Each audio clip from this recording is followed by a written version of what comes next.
तर काँग्रेस निवडणूक समितीची लवकरच दिल्लीमध्ये महत्त्वाची बैठक पार पडणार आहे। राहुल गांधी हे देखील या बैठकीसाठी उपस्थित राहणार आहेत, तशी माहिती विरोधी पक्षनेते विजय वडेट्टीवार यांनी दिली आहे। 12 ते 15 तारखेदरम्यान बैठकीमध्ये अंतिम यादी जाहीर होणार। काँग्रेसच्या बैठकीमध्येच वंचितबाबत निर्णय होणार आणि वंचित समाधानी असेल असा मार्ग आम्ही चर्चेतून काढू, असं देखील वडेट्टीवार यांनी म्हटलंय।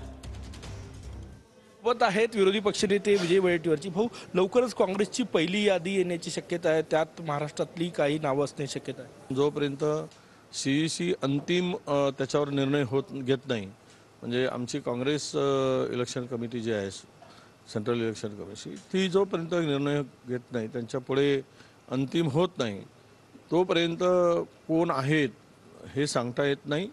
आणि त्याची बैठक साधारणतः एक 12 ते 15 तारखेच्या दरम्यान। आता राहुलजी पण त्यामध्ये फ्री असले, कारण त्यांची यात्रा चाललेली आहे।